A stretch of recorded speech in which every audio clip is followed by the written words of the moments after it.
ఈ ఉదయకాల సమయంలో మీకు అందరికీ నా శుభాభివందనములు.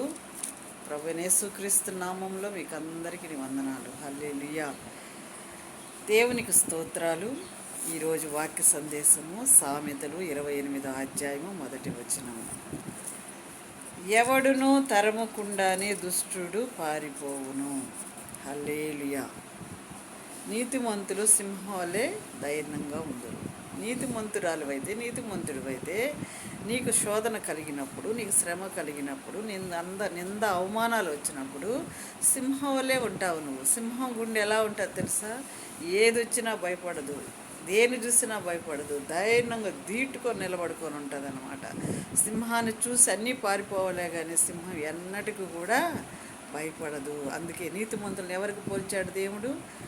సింహానికి పోల్చాడు. కాబట్టి ప్రభువైన యేసుక్రీస్తు మనకు యూదా గోత్ర సింహం అయి ఉన్నాడు. ఆయన పిల్లలు నీతిమంతులై ఉన్నారు. వాళ్ళు కూడా ఎలా ఉన్నారు? సింహం పిల్లల వలె ఉన్నారు.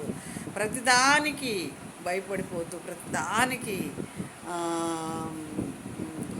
మరి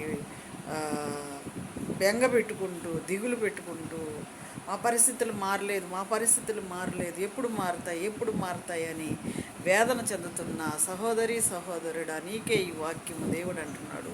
నువ్వు నీతిమంతుడు అయితే సింహంలే ఉంటావు. హల్లెలూయా. ప్రార్థన చేసుకుందామా? మహాపరిశుద్ధుడా, ప్రేమ కలిగిన తండ్రి, నీకు వందనాలు స్తోత్రాలు చెల్లించుకుంటున్నామయ్యా. ఉదయకాల సమయంలో ఇదిగో నీ బిడ్డలకి ఈ వాక్య సందేశం వినిపించారు. ఈ వీడియో ద్వారా నీ సేవకురాలని ప్రభు నిలబెట్టి వాడుకుంటున్నందుకే స్తోత్రము నాయన. ఇదిగో ప్రభు, నీతిమంతులు సింహవలే ఉందురు ధైర్యముగా అంటున్నావయ్యా. ఈ బిడ్డల్లో పిరికితనం ఉంటే, నీ బిడ్డల్లో నాయన ఏ విధమైన అధైర్యము కలిగి ధైర్యము కోల్పోయి ఉంటే ఈరోజు ఈ వాక్యంతో వారిని పైకి లేవనెత్తండి ప్రభువా. ఏ విషయంలో కూడా సింహపు పిల్లల వలె ఉండుటకు నీవు నీతిమంతుడు కాబట్టి నీ బిడ్డలమి మేమందరం కూడా నీతిమంతులమై ఉన్నాము కాబట్టి ప్రభువా, ఈ వాక్య లేఖనము విన్న బిడ్డలందరి జీవితంలో కూడా నెరవేర్చమని, అలాగ జరిగించమని, యేసుక్రీస్తు నామములో జరిగించి దాని ప్రకారం వారిని జీవింపచేయమని యేసుక్రీస్తు నామములో అడిగి వేడుకుంటున్నాం తండ్రి. ఆమేన్.